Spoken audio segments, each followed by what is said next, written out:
Check, check, 1 2 1 2. For the people that's gonna watch this, you're tuning in with your host, Deshaun, aka SonOfAJones. One half of this platform, MIAliens, where we do our best to curate hip hop. And I'm honored to be speaking to a special guest who's doing great work underground. I want to say you're from Miami, if I could say that. 100%. A good, dope artist from Miami by the name of Shottie. Shottie, how's everything going, man?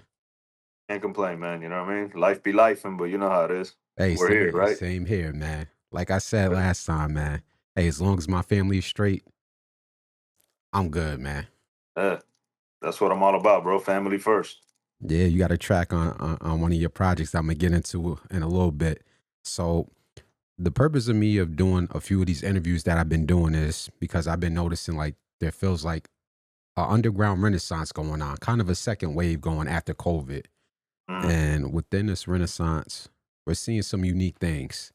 One thing that I said to a few artists that I'm gonna say to you, it feels like our upperclassmen, our older artists are carrying the torch. mm, Back in the 90s, it was all young cats, 18, 19, mm, 20. mm. Now all the older artists is over the age of 30, man. Right. You know, physical sales are back. I see you drop something special with the Press Collective. Yep. I ordered your project. I'm waiting for it to come through, man. And I just feel Yeah. like it's a dope wave going on right now. So with you being an underground artist, how do you feel about what's going on in underground hip hop right now? Bro, it's beautiful, man. And I come from it from a perspective of when I came back into the rap shit, right? Because I had taken some time off or whatever, right, where I wasn't doing music. Uh, but when I came back to it, I was ignorant of all this shit that's happening, all this whole like underground renaissance. The only artists that I knew about were Miami artists. So Okay. I kind of operated. That's how I operated. You know what I'm saying? Like just based on that, I didn't realize there was a whole nother national, international scene going on. You know what I'm saying? And actually, the first person that when I first started noticing that, like the first person that reached out to me, kind of like from I guess that scene, you know what I'm saying, was Maze Overlay. Okay. Like, and he hit me up and yo, I fuck with your shit, boom, boom, boom. We did a few tracks, and then I started going through his catalog, and I started discovering, the Copenhagen crates and the Mickey Diamonds and like that whole scene that's going on and shit. Hmm. And that's when that it was kind of mind blowing, dog. It was like, damn, and I feel exactly how you feel. It's like a second renaissance, and it's a lot of dope artists out there, bro. You know what I'm saying? And one thing I said before, I did like a podcast last week and I had a take where I said, this is the first time as a fan of hip hop, even on the media side, that I feel a little bad for the major artists that are signed stuck on these record labels. I Hmm. understand the money is good and the look is good, but I compared it to a teenager or a child being on punishment on a hot summer day. And when you look outside, all your friends is playing manhunt, football. They get to do whatever they want to do Right, while you're stuck in the house and you have to be told when you can go outside. right, You right, guys right. can drop whenever you want. You guys can create a catalog whenever you want. Like you said, Maze Overlay. Think he had like 20 something projects out within 2 years. Yeah, Quality. You dropping facts. projects. You dropped a few projects last year. Alligator Alley. I was listening to that joint preparing for this interview, Yeah. along with the MIAliens and so forth. And I'm like, yo. So to that aspect, I don't know your situation. Are you signed or are you strictly independent? Strictly independent. I Uh, have my own situation, Father's Day Records. You know what I mean? With my okay. strictly indie. Strictly indie. So I want to ask you, um, since you're strictly indie with Father's Day Records, if I'm saying that correctly, Father's Day Yes, Records, 100%. Yeah. how does it feel with you knowing what you know now? Maybe not 15 years ago or 10 years ago, but what you know now. How confident are you as an independent artist with all the resources that you have, like the Copenhagen crates, the internet, and so forth? I mean, I feel like I'm more knowledgeable now than I was a year ago. But also, it's like I'm never, when it comes to that kind of thing, I'm never satisfied. You know what I'm saying? Like you can never know enough, especially when so much of this is revolved around technology and shit. That shit is constantly evolving. Hmm. So I don't allow myself to like rest on my laurels. You know what I'm saying? And get comfortable and shit. I definitely feel like I know a lot more now than I did before. right? But it's also like you have to constantly be learning. You know what I'm saying? You have to constantly keep adding weapons to your arsenal, or you could get left behind. You know what I mean? Hmm. So now I want to jump into the music. So you just released a single that I was inspired by because it's very vulnerable. It's called Yellow Cab. And it's probably one of the dopest songs that I heard in a while from any artist. You're being very vulnerable. You're talking about your upbringing. You're talking about losing your father and what he meant to you and your family and the story of where you came up from. So first, my first question from Yellow Cab, the single you released, was that record kind of painful for you to make or was it more therapy for you? That's a great question. First of all, so, like I put it this way: my father passed when I was 7 years old, right? And Mhm. I've been rapping for a pretty long time, right? And this whole time that I've been rapping, I never you know, I never, I guess, had the courage or whatever to rap about that until now. You get me? Like it took me this long to finally address that topic. So, you know, clearly that's something that's painful to me. You know what I'm saying? That like really goes deep inside who I am. You know what I mean? But yeah, at the same time, it was therapeutic, and in a weird way too, because I wrote the song, like the song is told from his perspective, from my Yeah. pop's perspective. You know what I'm saying? So it's funny because writing it kind of allowed me to see the world through his eyes and like the decisions that he made and shit like that. I got to see it for the first time through his eyes and kind of like understand some of his decisions and understand some of the moves he made. These are thoughts that never occurred to me before I sat down to write this song. You get what I'm saying? I always selfishly looked at it from my perspective. I lost my dad when I was 7. You know what I'm saying? You know what I mean? So yeah, it was therapeutic, but in this really in a way that I didn't expect.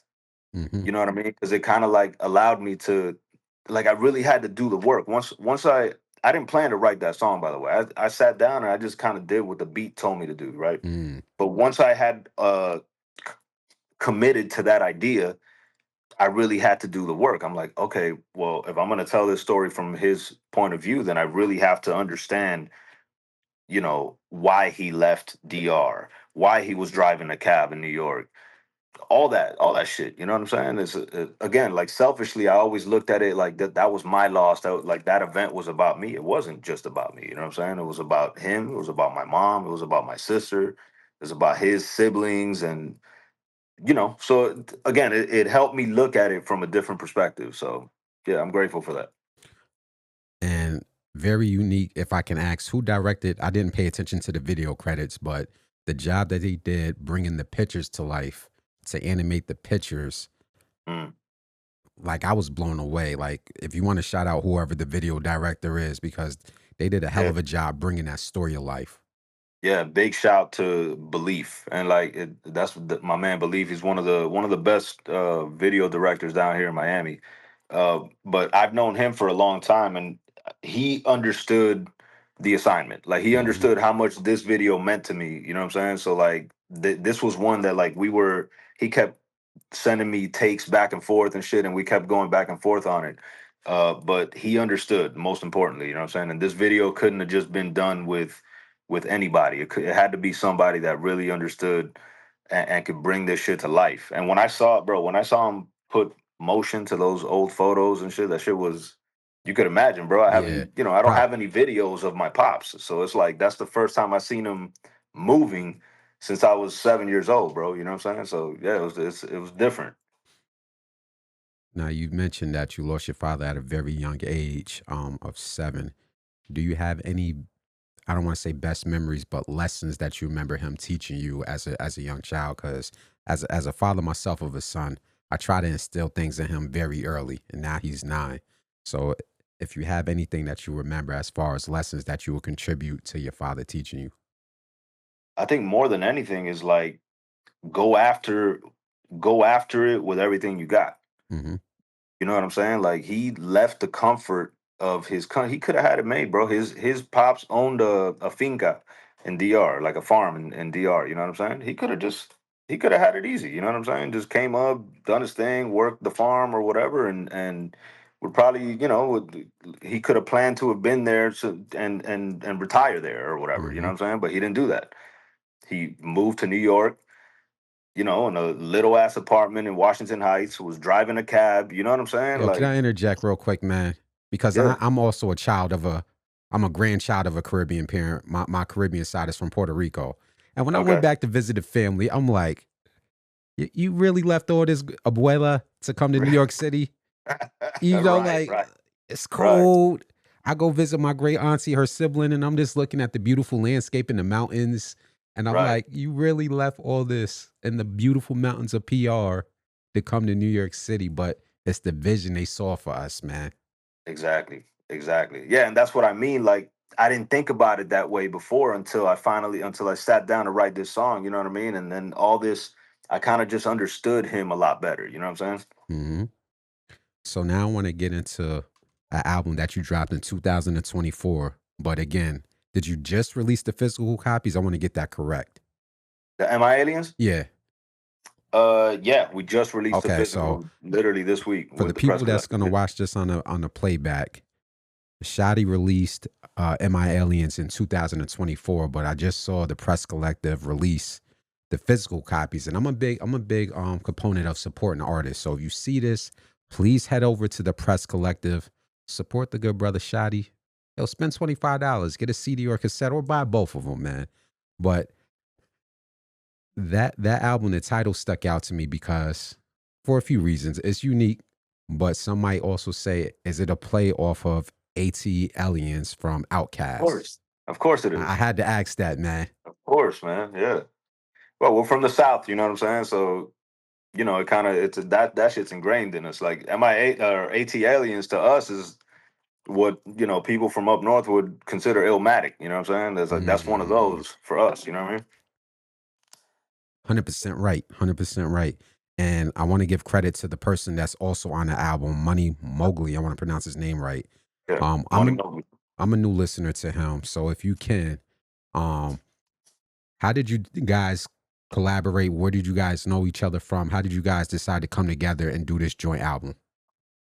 Yeah, Mowgli is one of the most prolific rappers from the crib. You know what I'm saying? And we've known each other for a really long time. And it was the kind of thing where before we did this album, we've been featured on like 100 songs together anyway. You know what I'm saying? So I'm always on songs with Mowgli. We always kind of end up on the same song somehow. You know what I mean? So it's something we talked about for a long time.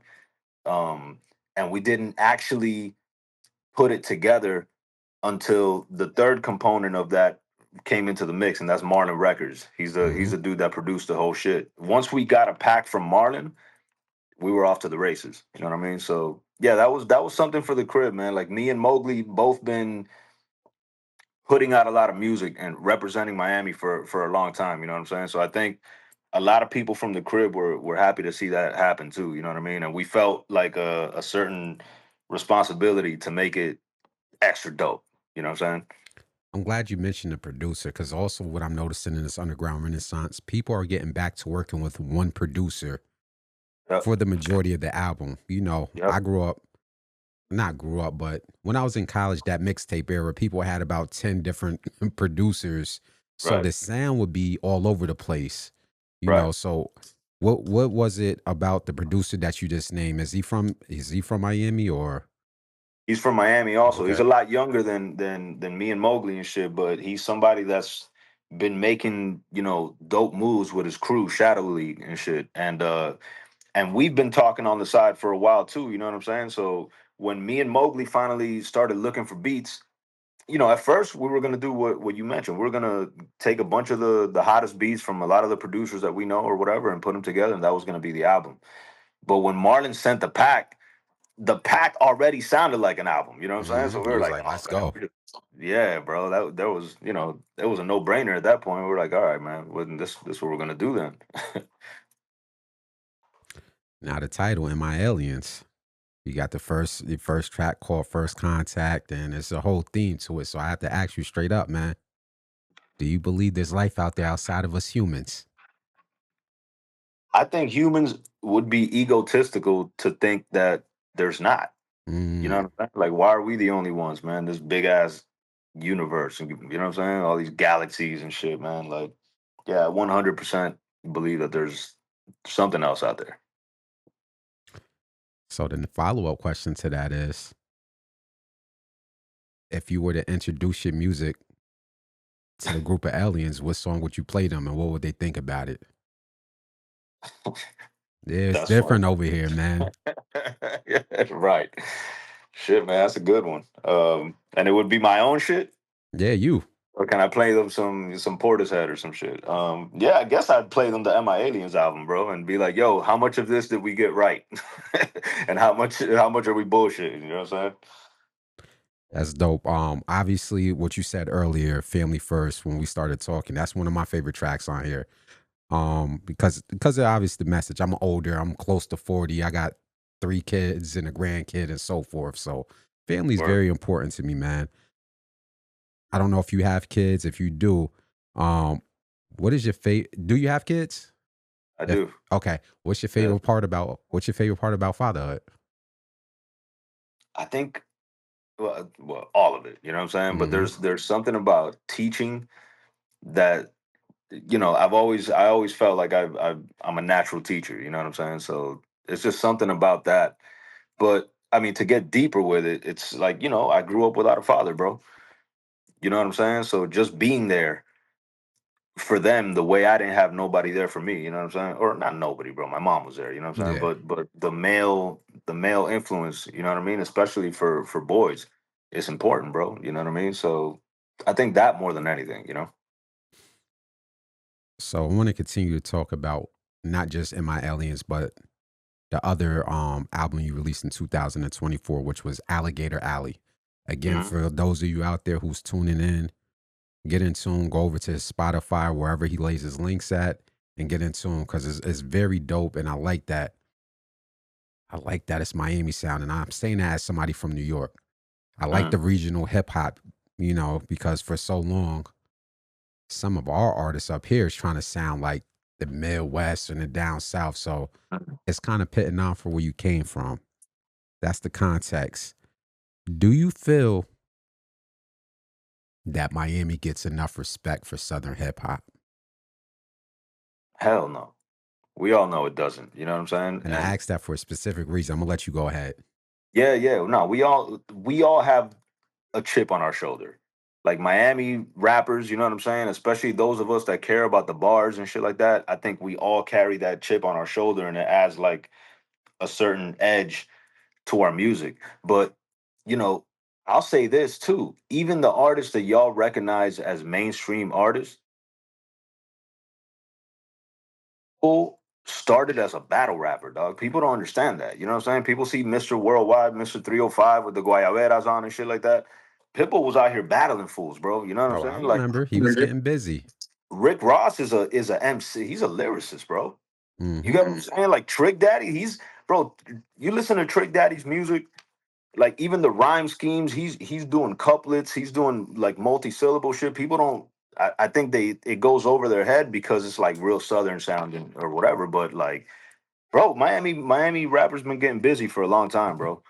You know what I'm saying? So I definitely have a little bit of a chip on my shoulder. You know what I mean? Because I feel like we don't get recognized for that kind of thing. You know what I'm The first time I heard of hip hop was Fresh Prince. That was before he left Chris Rock by Fresh Prince. I used to copy Tretch and Vin. I didn't know if I was dope, but when I first left my battle, I was convinced. Can you take me through that battle? saying? Because it sounded like that was a turning point for you when you was coming up in hip hop. Yeah, it was the. I think what I was really referring to there is like the first time I actually rapped in front of people and I got a reaction. Because Hmm. at first you start out like I'm rapping in your room or whatever, you know what I'm saying, writing little shit. But the first time I like stood in a cipher and rapped in front of people and I got that reaction, it kind of gave me that boost. Like, okay, bro, you're actually pretty good at this. You know what I'm saying? Now I have to ask you because you named Naughty by Nature from Jersey, Yeah. Tretch and Vin, and then you named Fresh Prince. Now, Mhm. obviously, I know you have your own influences probably from the South, but were those some of your early influences, or were there more than was it more outside of that bar?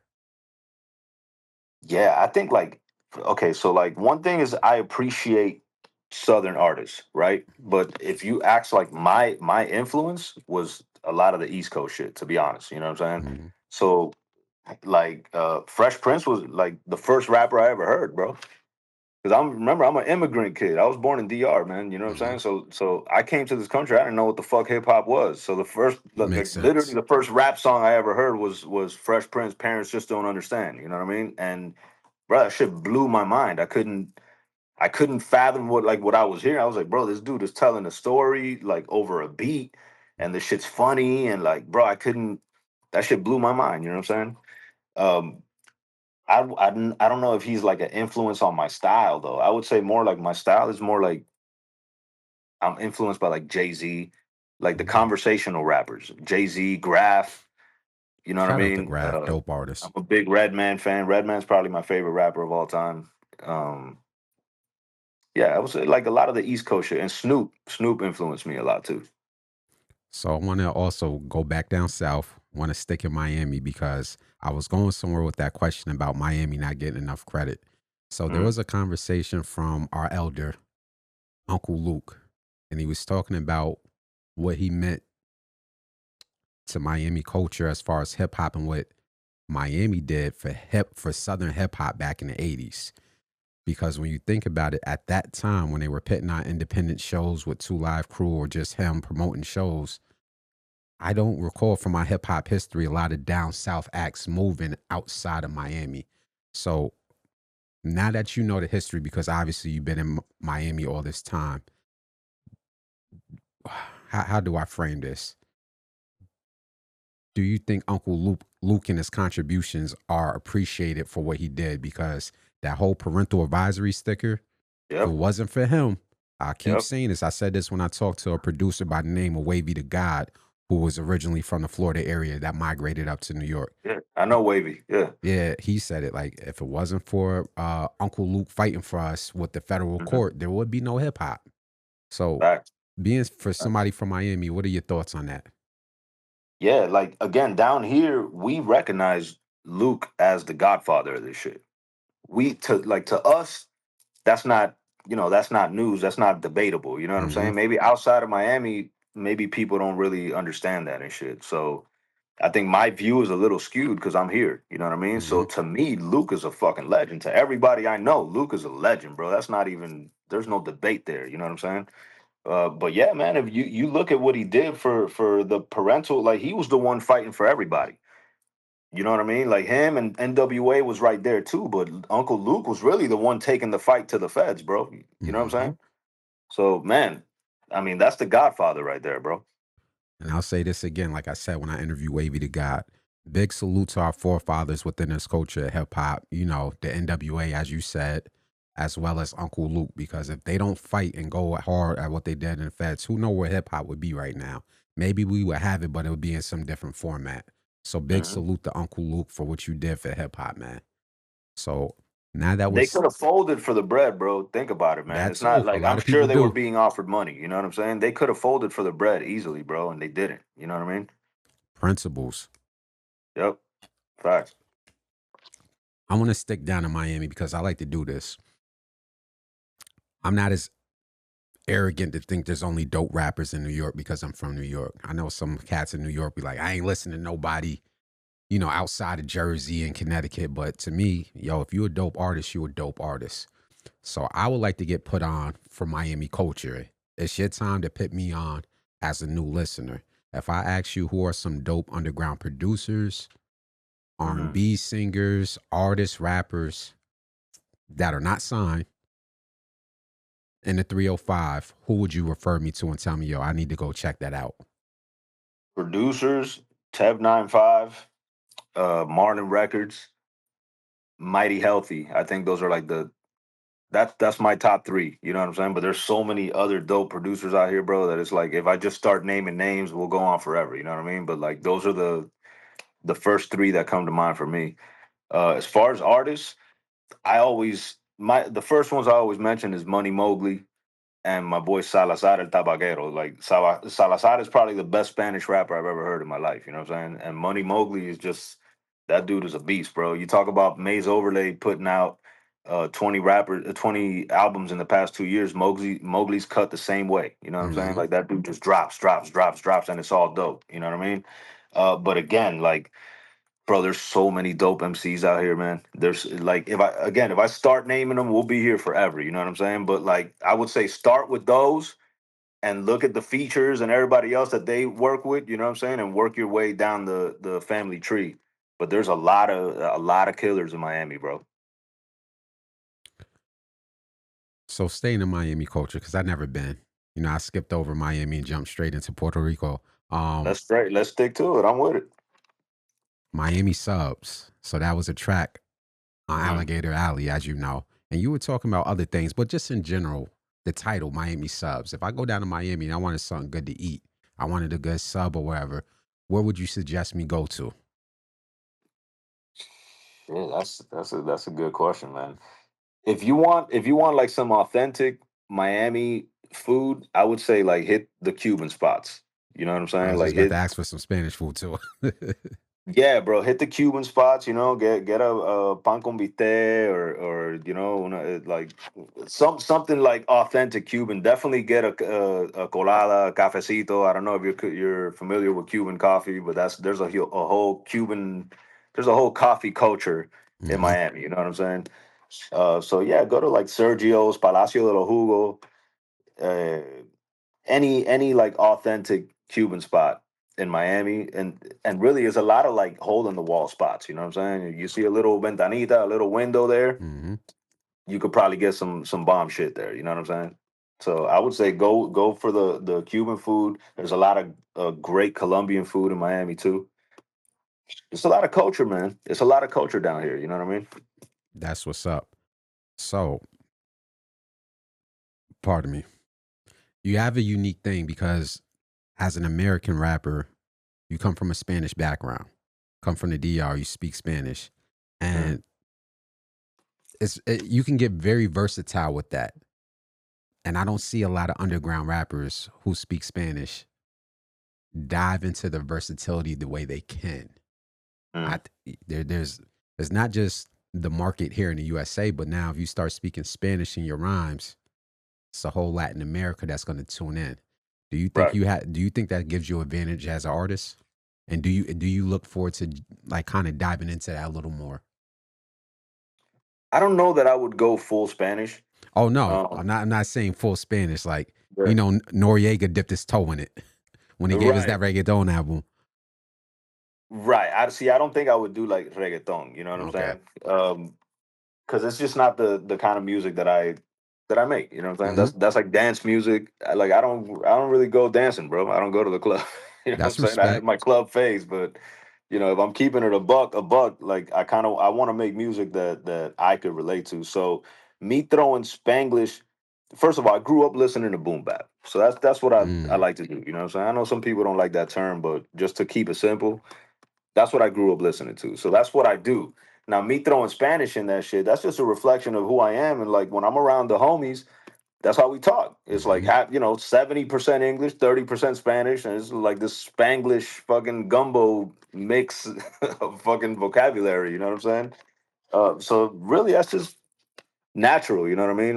Like I don't overthink it too much. I don't say, oh, I want to appeal to the Latin crowd and shit like that. I'm like, no, man, I try to rap the way I talk. You know what I mean? That makes sense. Now you talked about growing up off of boom bap music. So who would be some of your favorite boom bap artists? Because I like the term. I use it my damn self. Yeah, yeah. There's been a little pushback with that term recently that I've seen, but it is what it is, bro. Hmm. We all gotta agree to call it something, right? Yeah. So might as well use that shit. Redman, Wu Tang. That was like my Onyx. I was big on Onyx. Cypress Hill. That's the shit that I feel like pushed me in that direction style wise. You know what I mean? Where then I got into Mob Deep and Nas and everything else. But I think it started with like Wu Tang and Redman for me. I would say. Hmm. So And by the way, it's like I had to seek that shit out. Like they weren't playing fucking Wu Tang on the radio in Miami. You know what I mean? Like they were playing more like Miami's a party town, bro. They, So that like it's a most of the whole shit that you're hearing on mainstream radio is geared toward the party. You know what I mean? So it was the kind of thing where like I caught wind of like Wu Tang. I'm like, damn, that sounds crazy. So I kind of had to look it up. I had to find it. You know what I mean? hmm But again, like I don't know, something about back in the day, like where things weren't so easily accessible, right? So it's like when you found it, you really appreciated that shit. You know what I mean? So it kind of helped me like really like entrench myself into like that style of shit. You know? Yeah, nah, I got a similar story. Like I'm from New York. I got some stepbrothers who have some family down south. So mid 90s. So that's the era where there was still Biggie and Tupac, and that was really the whole New York sound. Mm, They go to a family reunion in Alabama and then come back up with these cassette tapes of 3 6 Mafia. Cause that's what they were playing down there in mhm. 96, 97, 98. Right. And we're preteens, 11, 12. We're like, what the hell is this? And we're like the main ones in New York listening to 3 6 Mafia back in 97, 98, 99. So just like you That's said, dope. it wasn't accessible, but when you got to it, you was like, Yeah, because you're onto something that most people don't know about and shit, man. That's always been fly. You know what I'm saying? mm-hmm. Now that you're entrenched in the culture, you put out a large body of work. Message wise, you talk about family first, obviously with your record label. Is there a message in your music that you haven't put out yet that you would like to put out? If that makes sense in a way. Like certain I don't people think have there's. I topics that don't. they haven't talked about yet, and they was like, "Oh, I'm gonna save that a couple years down the line and so forth." And I don't want to give like a cop out answer, so don't take it this way, right? But it's like I try not to overthink my creative process too much. So I feel like if I've wanted to say something, I've Mhm. said it. You know what I mean? And like if I haven't said it, it's not because I'm holding back or anything. You know what I'm saying? It's because it just hasn't come to the forefront yet while I've been creating. You know what I mean? But I think more than anything, like my message is one of motivation, bro. Like that, I feel like I make a lot of motivational music, and yeah, I do like the battle rap shit too. You know what I'm saying? I do that kind of shit too. But I feel like there's a void in the game, especially since Nipsey passed. Um, Rest in peace, Nip, man. Facts, bro. I feel like there's a void in the game as far as like building each other up. Like a lot of rappers, you listen to their shit and it's like they're trying to bring you down. You know what I'm saying? Like you ain't this, you ain't that. And it's like that's cool and all too. Like I come from like a battle rapping background too, you know what I'm saying? So like I get that. And I do that too. I'm guilty of it too, right? Um, but I do try to put in like uplifting shit too and lessons. You know what I mean? And that's something that, bro, I got that a lot of that from Nip, right? Like Nipsey was probably the goat at that type of shit. You know what I'm saying? Like really like motivating you, bro, and making you want to get up and get out and do something. You know what I mean? Making you read certain topics. Yeah, that definitely was his lane, man. Yeah, So you talked about battle rap, so I have to go here with this. Are you into today's battle rap culture? I love it, man. I love that shit, bro. I love that shit. Who are some of the cats that you're watching in your spare time, just tuning in, whether it be league wise or whether it be an artist? Shit. I think my favorite right now is Big K. I like Real Sick too. Real Sick is dope. Hmm Uh, I always liked Ilmac. Like I like some of the names from the guys that kind of started this shit too. Like Hollow the Don, I think is probably the goat. You know what I'm saying? I like Disaster. I know Hold like on. We got to rewind that back, man. This is where I'm gonna disagree with you at, man. How? Hollow ain't the goat. Hollow Nah, ain't the he's goat. dope. He's dope. He's dope. I give it to him though. Nah, I like his way he rebuttals off the top of his head. Like he did that a couple times that had me like, yo, how did you come up with that? He's up there. He's up there. I give him that one. That's a unique take, man. That's a unique take. I respect it. Let me guess. You think Lux beat him, right? Ah, you had to go there on me, man. Nah. I wouldn't say Lux beat him, but I would say I'm still an old Murder Mook fan, man. It's a Moog is one of the yeah. yeah, it's a Moog's couple cats, incredible, and I bro. like what they did where they collab with the I'm drawing a blank at the guy name that just released the sneaker. I thought that was unique for hip hop to cross into what they did with the biker that just released the sneaker with Nike. That was dope, but I'll let you go ahead. Yeah, no, that's you know what I'm saying. I like a lot of the classics. I like Tay Rock and Twerk. Twerk is dope too, Very. bro. I love the Iron Solomon is another one, bro. Rum Nitty, like there's so many dope rappers, and there's other guys like that people don't mention, like Nestle. You know Nestle, like yo, that dude is nasty, bro. Hmm. And what's the other dude? Fresco, is Fresco his name? I haven't heard of that one, but Think he's from Philly, or I forget, or maybe he's from Cali. I don't know, man, but I love that shit. I honestly, mhm. I love that shit. I think some of the best lyricists on earth are battle rappers. You know what I I gotta mean? throw in Rosenberg Raw, dope He's, artist, man. yeah, yeah, he's dope too. So I gotta Like ask. somebody like Real Sick too. Like Real Sick is is dope in the booth too. Like you Mm, listen to his music, that dude is dope too, man. Oh, Geechee's another one too. Geechee's another Geechee great one, Gotti. bro. Yeah, man. So I gotta ask you in 2025, would you jump in that ring, man? Hell no. Hell I no, just bro. had to ask, man. Battle Nah, rap is man. different for Hell what it no. was That back in the ain't days, but nah, that ain't what I do, bro. You know what I'm saying? I'll bring smoke to anybody on in the booth, you know what I mean? But nah, bro, that ain't what I do, man. I respect it too much to think that I could just go in there and be successful, you know what I mean? I would have to like literally drop all the music shit and fucking train at that shit, you know? I'm glad you said that because I'm not gonna say no artist because I don't want them to think that I'm trying to get clicks and clickbait. But a couple of you battle rappers should take that advice. Should really train for battle rap because some of the people be forgetting their third round and not properly prepared. So I respect Mhm. that you said that, man. People got to take that culture a little bit more serious. Yeah. So you did a lot of collaborations, dope Miami artists and so forth. Is there a collaboration that you haven't done that you would like to bring to life? And it doesn't have to be a signed artist, doesn't have to be a Miami artist, just in general.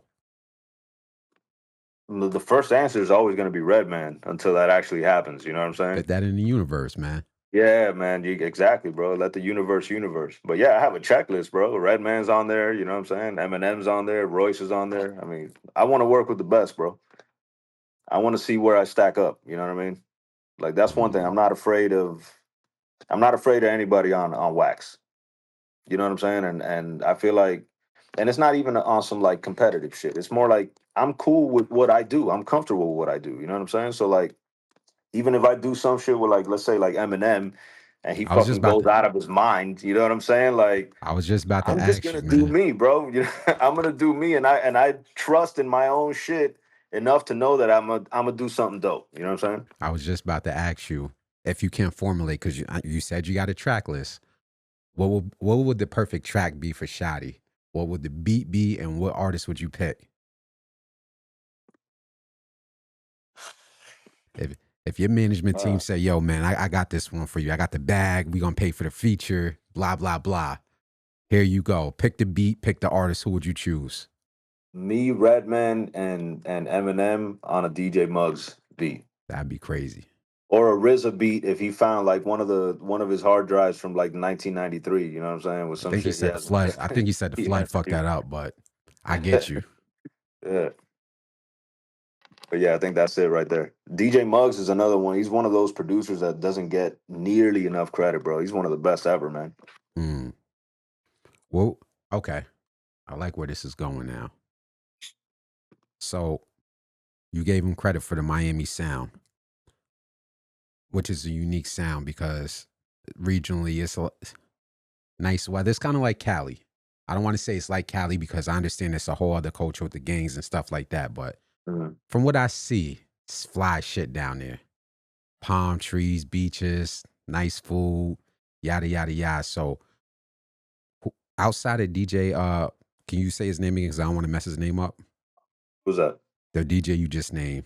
Muggs? Yeah. Outside of DJ Muggs, who are I don't want to say the architects, but who is curating the Miami sound in 2020s for the 2020s? I don't think there is a Miami sound. I Okay. don't think there is a Miami sound, and that's almost like one of the beautiful things about like the scene that we have down here. Because I don't think if you listen to Shottie, if the average person listens to Shottie, they probably wouldn't put me in the Miami box because the beats that I rap to are kind of more East Coast influence. You know what I'm saying? I rap to a lot of Okay. loops, a lot of no drum shit. Um, I feel like the Miami flavor comes from me. It don't really come from like the The beats, beats. right? Okay. Yeah.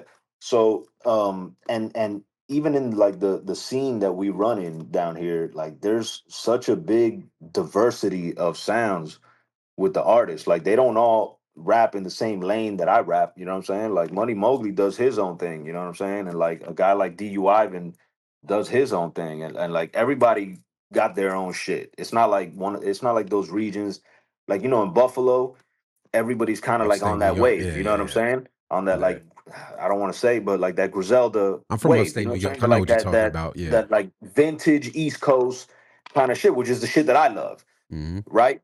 But everybody over there is kind of like agreed to like be on this wave and shit. In Miami, there's so much different shit going on that it's a matter of just like somebody just tapping in, and you're guaranteed to find something that you fuck with.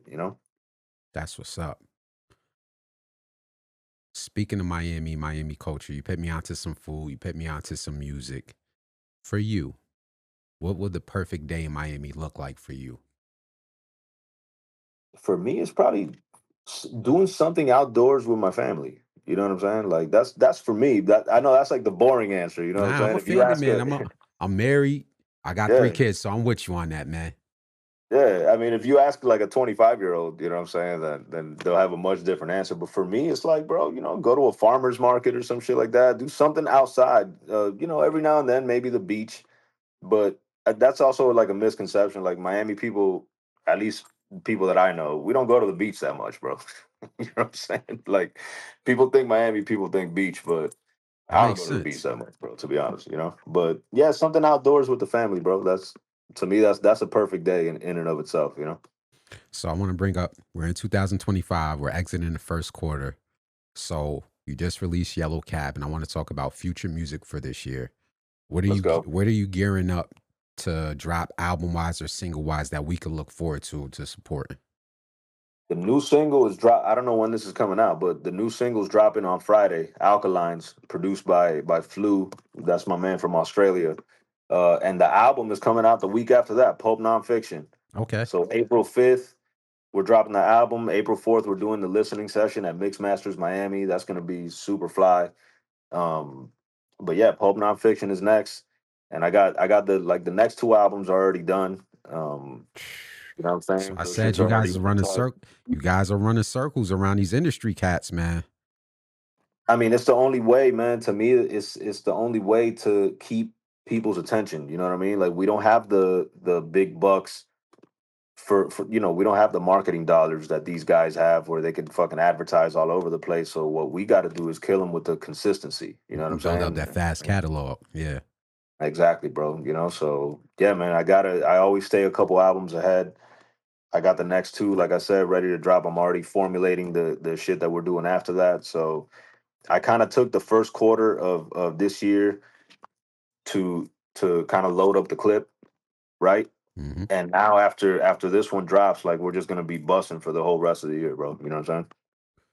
So with this album, non Pulp Fiction, if I got the title correct, Pulp nonfiction. Pulp Nonfiction, I Yeah. apologize. You got how are you gonna marketing wise? You gonna do videos for everything? Because I talked about this with Diamond D. He was like, "Yo, I got to do at least for an album. I got to at least have like 75% of songs got to be videos." Are you taking that same approach, or are you just doing one or two videos? Yeah, 100%, man. Like the visual, it's not just videos. It's like Content. content in general. Hmm. Content in general. You know what I mean? Yeah, you have to, bro. You have to. You have to. If you think you're just gonna put your shit on Spotify or whatever, and people are just gonna find it and and you're It's an gonna become important famous lesson. and shit like that, that's not how it works. You know what I mean? So, and also like I come from I have like a film background. I went to film school and shit. So I've Okay. always been a fan of of the visual side of things. You know what I mean? So are So you helping direct your own videos, or you jumping here's the into that? thing: like I always did my own videos, Okay. but this year, since me and the homie started Father's Day Records, that was kind of one of the agreements. It's like, all right, bro, I gotta kind of start delegating some of the other shit so I could focus on the music, you know what I'm saying? And like growing them. Because really it's about I'm not here trying to show off my directorial skills. I'm trying to show off these raps, bro. Yeah, You know what I'm yeah. saying? Like so we gotta keep the focus in mind and shit. So luckily I got people like Ed Vote and Belief, you know, that are the homies and are real nice with the video side of shit, you know. So yeah, man, this year I'm trying to delegate a little more. So I won't be doing my own videos. But like to go back to what I was saying, like I come from that world, so it's always been important to me to match the music with something that people can visualize. And I want to go back to the physical sales. So like I ordered my copy of MIAliens. So for this album, are you doing the same type of drop with the press collective, or are you dropping vinyl? Because I'm big on the vinyl, man. Are you doing Yeah. anything with that, or Yeah, this we're dropping on Copenhagen Crates. okay? It May, I want to say it's May 22nd for the Pulp Nonfiction album. And then the cassettes, we're actually pressing the cassettes ourselves. Like we're getting some real fly shits done. We're actually waiting for them to come in the mail. Hopefully we'll have them in time for the listening party. Um, but and the reason we're doing it ourselves for this particular one is I want to have copies in hand when we do shows and stuff like that. That's the only thing about like the My doing the man, deals.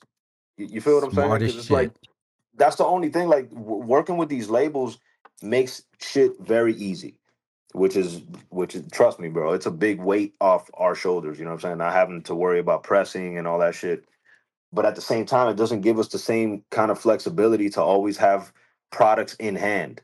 So for this album, we said, all right, bro, let's set up a situation to where if we're gonna do the vinyl over here with Copenhagen, we got to have something Before that's that, that we control. You know what I'm saying? That like if I have a show, I could take the shit out to the show. If we do this listening party, we're gonna take them. They're gonna be at the listening party. If we do an album release party, they're gonna be there. Like we need to have some some merchandise, specifically like music media. You know what I'm saying? CDs, tapes, whatever. Um, that that we have in hand at all times and shit. So that was kind of the decision there. But that being said, like shout out, bro, Press Collective got some of the flyest shit in the game, bro. Like hmm the fucking Alligator Alley tapes that they made for me and shit were fucking ridiculous. And these MIAliens shits with the holographic yo, Obies and that's why I yeah, copped it. yeah, But I they want to do their go. thing, man. I really enjoy working with them, bro. And Copenhagen too. I hmm enjoyed, you know what I'm saying? Like all of it is good, bro. You know what I'm saying? But sometimes like we got to make some decisions also strategically to benefit our operation. You know what I'm saying? I want to touch on a point, man, because you said something. I'm glad you said. So what was it? Like a month or so ago, whenever I went to this underground show in New York, and it was a dope show. But one thing that stuck out to me was half of the artists that was there had their physical albums out at the merch table. And I was like, thank you, Jesus, that people didn't tell me to head to Spotify. So all the underground artists that's out there that might see this on the playback, if you over the age of 30, pitch your music on Spotify, do your thing. Pitch your thing on the DSPs. I get it. But when you start doing your shows and networking, I said this before, you're going to get more out of a hand-to-hand connection with with your consumer. I don't care if you only sell 5 copies. I don't care if you sell 5 tapes a week. You're going to get more out of that hand-to-hand connection at your show than you're going to get out of 1,000 streams. That person Facts. that spent $20 on that CD, cassette, that vinyl is going to remember that, and they're going to go home and research your media and so forth. So I'm so glad you said that you trying to have copies here on deck at your shows, man. That shows me that artists like yourself actually cares Yeah, outside of what's going on the DSPs. Show yeah. wise, man, how are you moving around with the shows? Are you traveling outside of Miami? What's going on with that? We, you know, we're trying to explore some tour situations. hmm But you know, with everything else we've been doing, that's not something that we've given like 100% focus to yet. You know what I'm saying? But it's definitely on the docket. But as far as like shows in Miami, it's another thing, man. I'm blessed to be down with cats like DJ EFN, DJ Heron. Like these guys, Can, you know, they bring fucking these major acts to town and shit like that. And luckily, you know, they put me on. You know what I'm saying? Like, so I've gotten to perform some pretty big shows here in Miami and shit. I forgot And to bring up one. that's Is it 305 day? Doing yeah, Maurice. 305 Day You was recently. Yep. can you shout that out? Because again, talking about Miami culture, I think it's important for you to really flex that what's going down in Miami with DJ EFN and 305 Day. How big is 305 Day down there, and how does it help you as a independent underground artist? Oh, it's a thing now. You know what I'm saying? Like March 5th and March 5th every year is 305 Day. No matter what day of the week, you know what I'm saying? It lands and shit. Like motherfuckers are gonna go out and support. And there was multiple events that day. Like the EFN one was one event, and there was another one happening at a brewery actually closer to my crib with DJ Epps. And so like yeah, 305 Day is definitely a thing. And there's a renaissance going down, I feel like in Miami, period, with like people really being proud to be from the crib. That's not something that you always saw in Miami. And for some reason, I don't know what it is, man. It That's must be weird, something in the man. water, but That's a fly place, man. It's like New it York. Who is. who gonna say they not from New York? Like, I'm from upstate New York, so people used to be embarrassed to say they from Albany or Buffalo, but Right. we see now what's going on with Griselda. Now people want to be from upstate New York, but Yep. being Yep. from Yep. Miami, man, ain't no shame in that. I mean, you know, like people weren't always like there's a lot of haters out there, bro. You know what I'm saying? And I don't know, man. Maybe like people that make the kind of music that I make, right, from Mhm. down here would try to mask the Miami shit and represent whatever. Like, yo, oh no, I'm from New York because you lived in New York for two For two years when you years. were a fucking kid. You're like, come on, man. You know what I'm saying? So there's a lot of that Yeah. happens over here, man. You know what I'm saying? But not recently. It feels like people are really proud to be from Miami. People are proud to be from Kendall, from the part of town where I'm at. You know what I'm saying? People are proud to be from Hialeah. It's like there's a certain pride, man, that's resurfaced. I think like post COVID for whatever reason. You know what I'm saying? I don't know why, but it's a beautiful thing, bro. A lot of people show up to these events. People are super receptive of like even the kind of shit that I make. Whereas I don't think they would have been 10 years ago. You know what I'm saying? But Mm. like I said, what I do isn't necessarily like traditional Miami sounding shit. And yet people like the city gets behind it, bro. The city gets behind it. You know what I'm saying? When me and Mowgli jumped on stage for EFN's, they did the Crazy Hood 31st anniversary last year towards the end of the year and shit. And MIAliens, we were actually the only rappers on the bill. You know what I'm saying? DJ Craze performed that night. They brought DJ Premier down, type My shit. Like God, it was yeah. crazy. You know what I'm saying? And we were the only rappers on the bill. And bro, like people were going crazy for it. You know what I mean? So it's a fucking blessing, bro. And again, it's like the universing. Like, you know, who would have thought I would have came back to doing this music shit and it converged with all this other stuff that's been going on. You know what I'm saying? So like sometimes it's beyond me, bro. It's beyond us. You know what I mean? It's just again like the shit falling into place and shit. Mm. You talked about DJ EFN and DJ Epps, if I'm saying his name correct. DJ Abs, DJ Heron. What's some of the best advice that you may have got from them directly or indirectly that helped you as an artist? It was just watching those guys, bro. Just watching those guys, like, you know, it showed you that you can affect the larger hip hop scene outside of Miami being from Miami. You know what I'm saying? Like watching those guys make their moves. Like I just mentioned, like EFN had his Crazy Hood 31st anniversary. Crazy Hood is his crew, bro. Them cats been together for 31 years, bro. Mm. Doing shit, you know what I'm saying? Doing whatever it is that they were doing. They used to do mixtapes, parties, all kind of shit. Now EFN's doing drink champs. You know what I'm saying? Like, and Anybody them that dudes. any sorry to cut you off, and I always say Yeah, this because I talk to Smith and Wesson and I talk to Diamond D. Anybody who's been in their profession, especially within hip hop, longer than 20 years, hats off, major salute. Salute the DJ EFN and his crew because 31 years in anything, amazing, man. But go ahead. crazy, crazy, man. You know what I'm saying? And how many groups do you see fucking break up